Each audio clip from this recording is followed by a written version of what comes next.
Hey, it's Paris. You know, I love sparkly things, right? Like stars. Duh. And thanks to Hilton and AutoCamp, I just slept under them. Picture me, serving looks by the fire outside my luxurious Airstream, making s'mores with the kids, while a national park is our backdrop. The great outdoors meets Hilton hospitality. That's hot. Explore all the new ways to stay at Hilton.com. Hilton for the stay.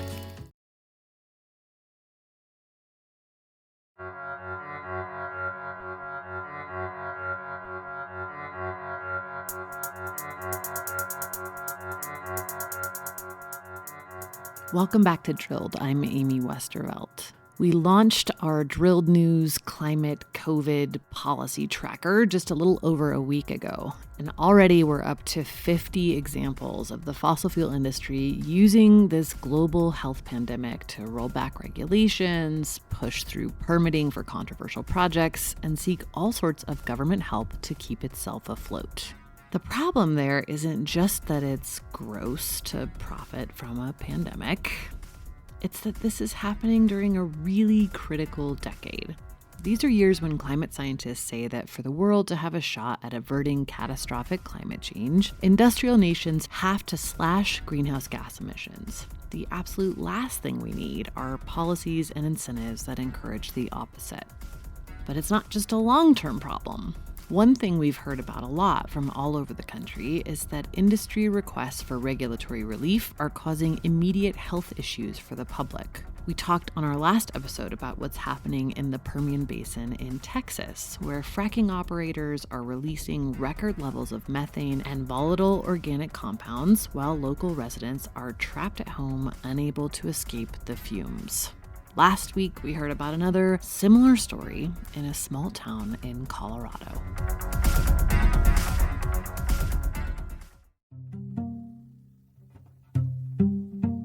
Hey, Drilled listeners, Amy here to recommend another climate podcast. If you have ever wondered exactly where your water comes from, what it means to actually break up with fossil fuels, or what the year 2100 could even look like, check out the Climate Dispatch from the folks at the Sierra Club Angeles chapter in collaboration with Stranded Astronaut Productions. The show is brand new. It launched in April, just in time for Earth Day, and it answers all those questions and more.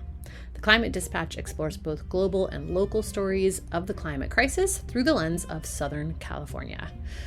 On the show, host Taya Jeanette brings together a variety of guests and experts in conversation to share their climate wins and break down their fears and collective hopes for the future.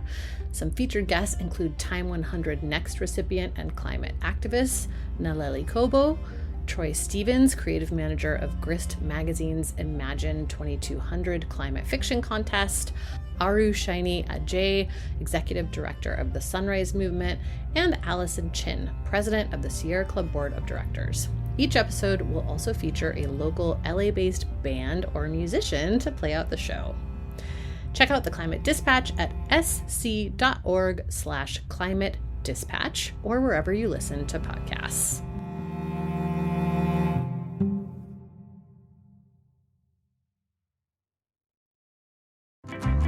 What does every USAA member have in common? Family. We're one big family who supports the military community and their eligible families. And if you, your parent, or spouse served, you could join our family and save big on auto insurance. Visit USAA.com/join today to check your eligibility. Membership eligibility and product restrictions apply and are subject to change. USAA means United Services Automobile Association and its affiliates, San Antonio, Texas.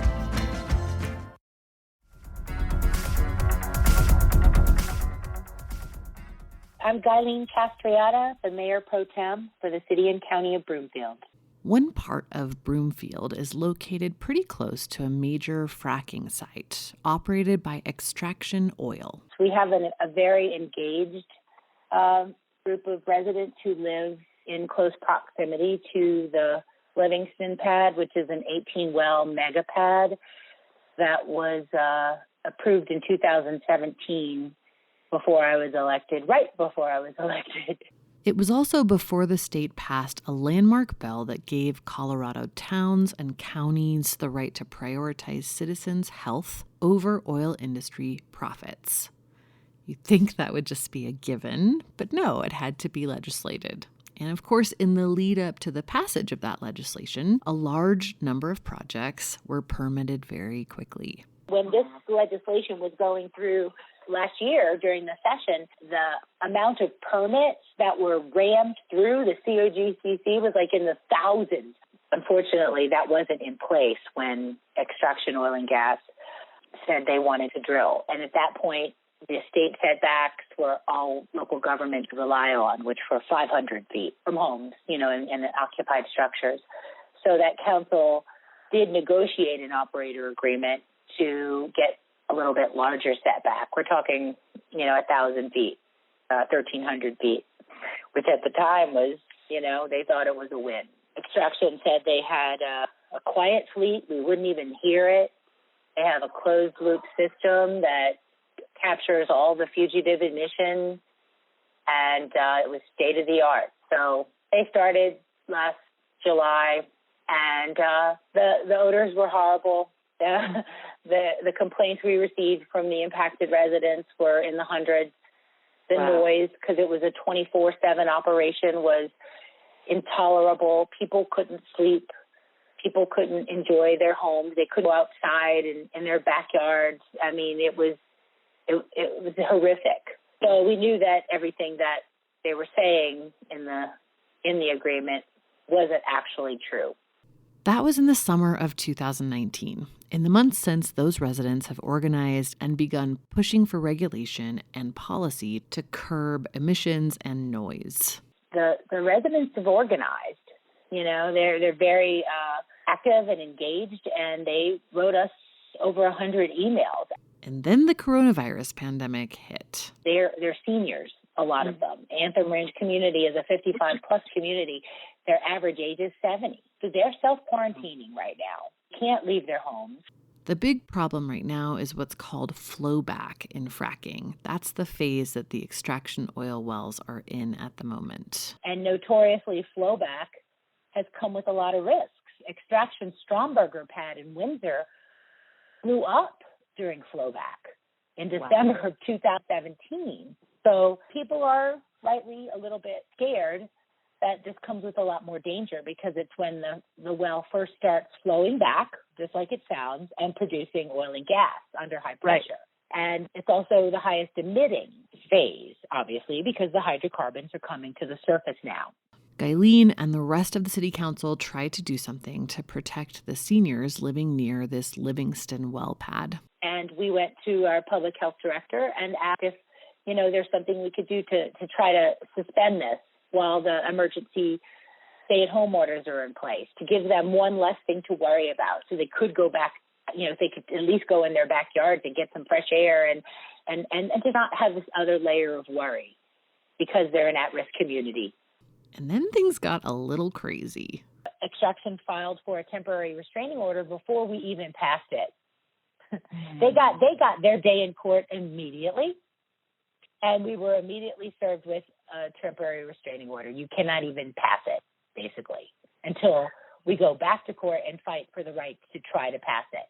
Ultimately, the judge threw out the temporary restraining order because Extraction had filed for it before the city even passed its emergency health measure. But the judge cautioned that we shouldn't be arbitrary and capricious. We should not use our police powers unnecessarily, that if we pass one, we may be right back in court, that we knew that it would be a big litigation fight. And like most counties, we're already furloughing employees. We have a $12 million shortfall because of lost sales tax revenue. Everything's shutting down. And, is it prudent to take on something that's going to cost us millions? So they dropped it. When I reached out to Extraction Oil for comment, spokesperson Brian Kane sent the following statement. Quote, "We applaud Broomfield's decision and their recognition of responsibilities to their community. The city's own experts have told the council that the same flowback operation conducted at our nearby interchange pad last year was safe and resulted in 0 citizen complaints, no issues identified during daily inspections, and no issues with air quality. The COGCC has testified to Broomfield there is no reason to believe this process is unsafe, and the state has deemed oil and gas an essential industry that needs to continue operating during this critical time.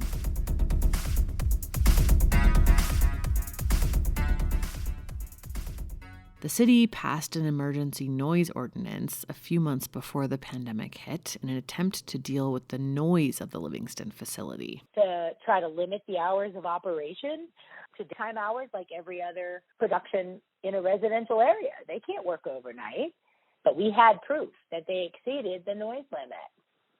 We do have proof. Extraction Oil filed a motion to dismiss this ordinance, and on April 1st, the Broomfield Municipal Court denied that motion. The mayor says they will continue to monitor the air quality and emissions coming out of the Livingston pad closely, and that the idea of a public health ordinance may well come back. She also points to this situation as a good example of why the state policy is so important, and points to it as sort of a cautionary tale for other towns and counties considering allowing oil and gas projects within their limits. Because we had hundreds of complaints from these poor residents who have been assaulted by odors and health impacts, and now noise 24/7. They can't even sleep in their homes.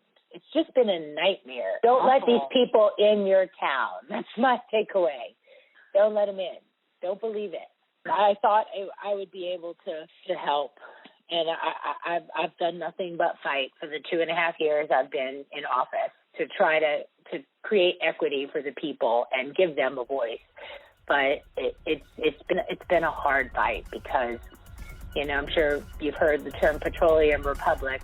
They seem to get their way with everything.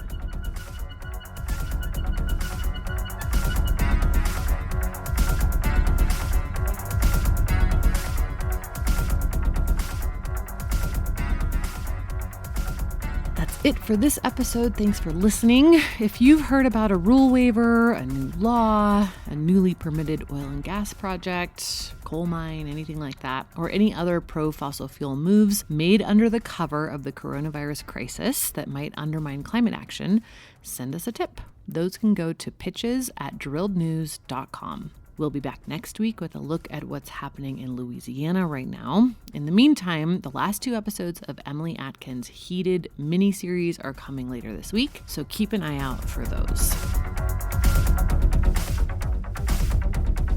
Drilled is produced and distributed by Critical Frequency. The show is reported, written, and produced by me, Amy Westervelt. Our editorial advisor is Reka Murthy. Music for this season is from Martin Wissenberg. You can follow us on Twitter @WeAreDrilled and go to drillednews.com for additional reporting on all of the issues that we cover here. Thanks for listening, and we'll see you next time.